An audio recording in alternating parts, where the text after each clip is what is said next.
Yeah, scrappy at times, wasn't it, in terms of execution? There was opportunities for both teams, and then the final touch is the Joel Moon try. He's scored so many close range tries this year. Yeah, you think people would get a bit of a better handle on him, but it's not happening. No, he's powerful he's powerful by the line, isn't he?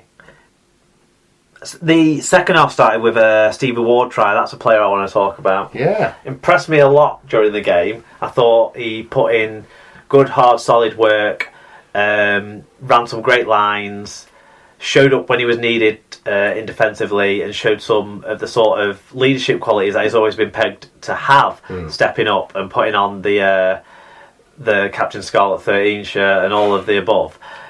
He impressed me even more at the touchscreen with John Wells afterwards. Now, right. I don't always watch the touchscreen stuff nowadays this week because because I'm often watching games either on catch up or then drawn to do other things. Yeah, and catch up on the TV I've missed when I've been watching the games, or other things like washing up. But I watched this one and he was really good, and talking about the game stuff, really good. One of the other things he was really good at, though, was showing just how, subtly the way he was bringing it in, not trying to impress anyone, but they brought up Jordan Lilly in the kick that you talked about with the pat down and all of that. And Steve Orr said to him, "Yeah, I had a chat with him around the game and put my hand on his back and said, 'You've done a good job. We'll sit down soon and have a talk about what you've been through this year and where it's got you to now.'" That's leadership. And that's just... Yeah. I think he's 22, 23, is way more fucking mature than I am. Well, yeah, I mean, it certainly demonstrates the mark of a man with an old head on younger shoulders, doesn't it? But it doesn't come as a massive surprise to me because of what he's been up to whilst he's been laid off with injury as well, and some of the stuff that he's gone through in his family circumstances and the things that he's done with the online magazine and talking quite openly about mental health issues and stuff like that. It doesn't come as a massive surprise to me that he's actually quite an astute, eloquent young man who, has clear leadership potential around that organisation. Yeah, no, I agree. The final thing to talk about then was it was 16-12 to the St Helens side when John Wilkin was sin-binned for dangerous contact, pressing down on the neck of Mitch Garbett, who'd got into a sort of awkward sat-down position. Yeah. And when he was in that position, John Wilkin leant onto his neck area, stretched it out unnaturally. Got to go. You got 10 minutes. It's dangerous contact that's been picked up by the officials. They haven't got the time to pore over it and see just how to what extent it was. It was not as bad as Brett Ferris, but it was as bad as it needed to be to warrant a game sat down, 10 minutes sat down at the time, and it was totally justified. And for Justin Holbrook to come out afterwards and say it was, unlucky or whatever, I'm sorry. The Matty Smith thing, totally unlucky.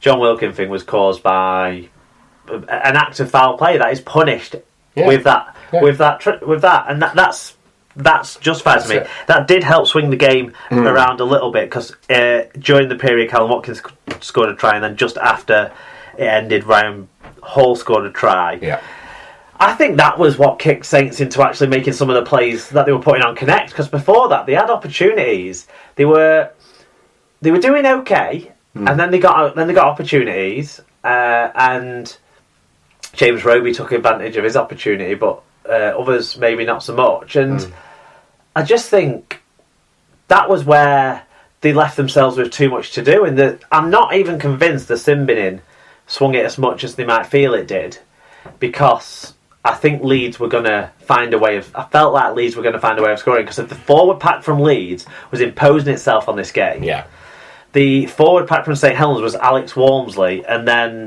as much effort as Lou McCarthy-Cardbrook put in, there wasn't much from that. It was a lot of sideways trotting and stuff. He did have a good game, though.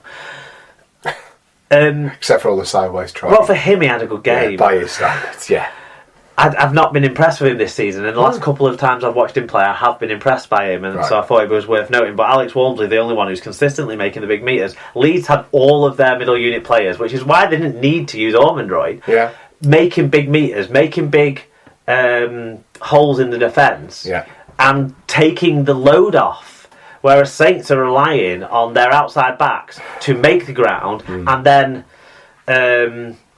be in a position to execute at the end of that. Now, the strategy of throwing the ball wide from the ruck, which Sky picked up on, so I haven't talked too much about, was interesting. Very interesting. It did help them to make more breaks than the Leeds Rhinos side did. Right. But other than Peru making a play to hand someone off when the defence probably was a little bit questionable there, but I think it was Mooney went through, wasn't it? Yeah. Other than that, it didn't work enough times where they actually had an end product, because it was all the backs doing all the work and then trying to get into position. And there was the Makinson drop. There was a couple of other timing issues that went off the back of that. And I think that was kind of why, because they were the ones having to do all the running to get into that position. They were then out of shape. That's it. Well, it was an interesting tactic, yes. But I don't think a team that makes as many errors as St Helens are prone to making, I don't think it was going to be executed well enough. They didn't have enough plan A to go back to, did they? That's the thing. It's a new style for St Helens at times this season, where we've seen them be a bit more kind of, driven down the middle. But yeah, I agree with you. It spreads the play, but perhaps it spread it too far for them to then have attacking shapes towards the end of sets. It was very good tactic, and it worked a couple of times with the wide shift and the blindside drop off. But maybe it's something that's to be developed. And they got back into it, and it was a close game. It was an exciting finish. I never felt they quite had enough, and I think it was a fair result. I agree. So what did the stats tell us on this one? Total metres and clean breaks were close. One just won by Leeds, the other just won by Saints. And the other stats wins balanced out I don't know, I've written it, and other stat wins balanced out. Supporting that this game was close. Saints won the efficiency stats, a big 2.1 metres per carry better average gain, cost of finding the space out wide for a lot of that, I think, and 1.8% better team tackle success.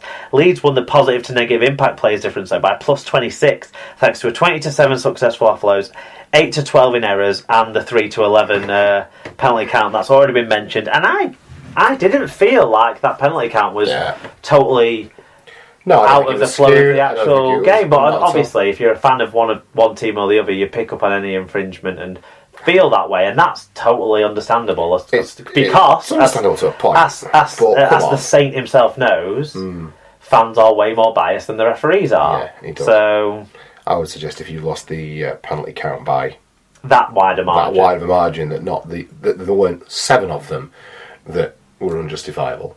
I think maybe a couple would have gone the other way. I don't remember watching it feeling this is getting out of hand to one team or the other, and it's not being, the decisions are being given unfairly. But if I was the fan of that team, I would feel like that at the time. Yeah, you would. And obviously, people send the reviews in pretty much at the time. But let's stop looking for this perfect even penalty count, because it just shouldn't be happening anyway. But we've criticised that enough times as well, haven't we? Exactly. No, I criticised the desire for an even penalty count. Yeah. Individually, winners, and one of the big winners for me out of this night, Stevie Ward, 1 try, 112 metres. Joel Moon, a try assist, 5 successful offloads, Creighton still in the middle there. Mitch Garbutt, 153 metres. Adam Cuthbertson, 154 metres, 8 successful offloads. 2015-esque. And Keith Galloway, 124 metres. For the losing Saints, there were still plenty of good performances. James Roby, a try, 47 tackles, 13 marker tackles, 2 clean breaks, doing it both ways. There you go. Adam Swift with a try, 110 metres. Alex Walmsley, a try, 163 metres. Johnny Lomax, 155 metres. And young Regan Grace, 143 metres. Fantastic stuff. So it's a Friday night then, and down at the Jungle, it was a top 4 face-off between Castleford Tigers and Hull FC. It finished 24 points to 22 in favour of Castleford, in front of 8,371, refereed by Chris Kendallmark. Yes, and we start with Elliot Wrench, who said a cracking game to watch for a neutral. Tricky start, but Cass looked to be running away with it. Hull are too good for that and showed their mettle in the second half. So many errors would deny them a draw, at least. Lots of good things to see in this one. Tyler Cass fan said there is very little between these sides, and the social media arguments between the two sets of fans will continue until we meet again. Cass capitalised on 2 errors and scored from both, plus another burst of magic from Zach.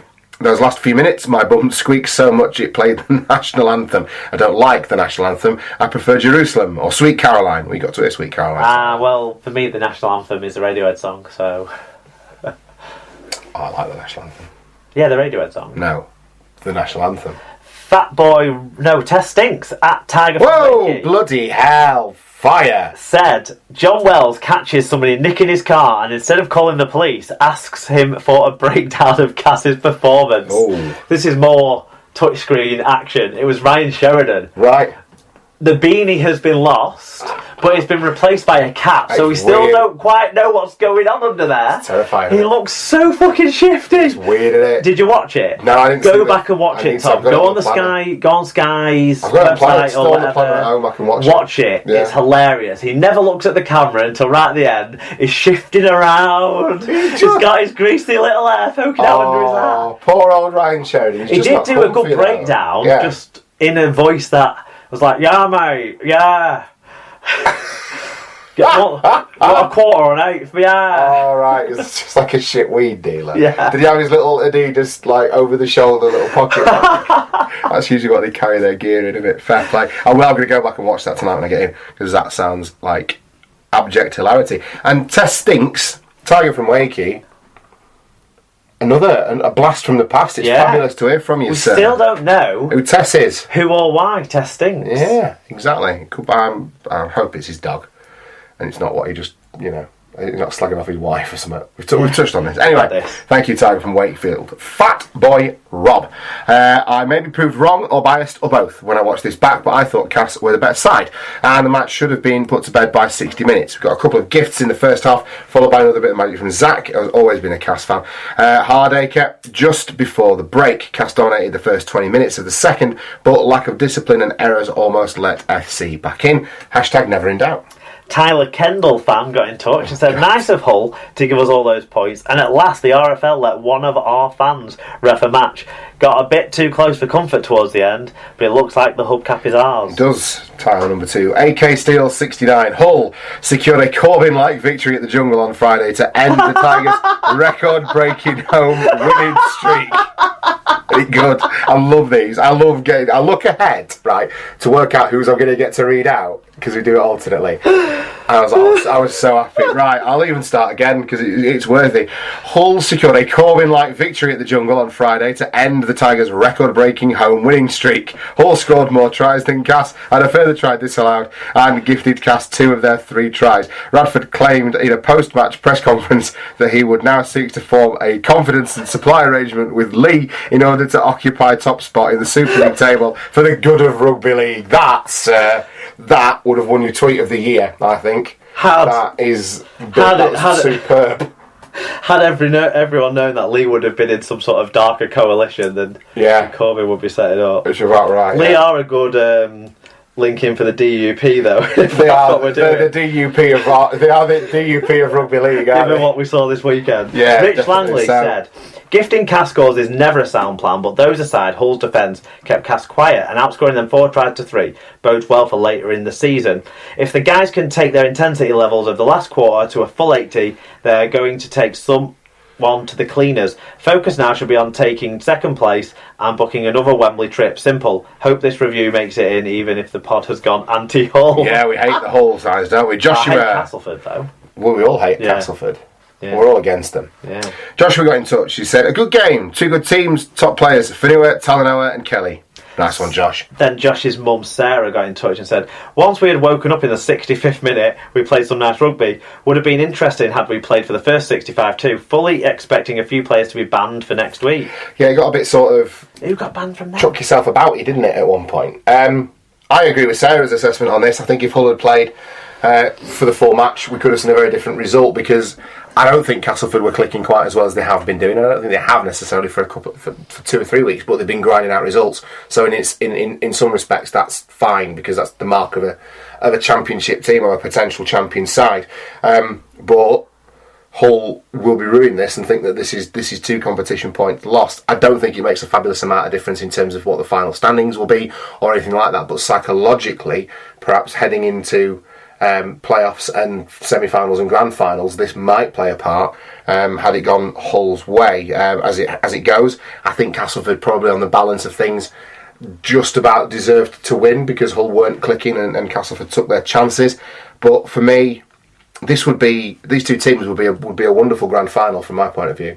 They're the 2 teams that I enjoy watching probably the most in Super League this season. So it would be great to see those 2 teams contesting the grand final, and then of course you would see a different name on the Super League trophy come the end of the season. No players have picked up bounce from this game. We talked about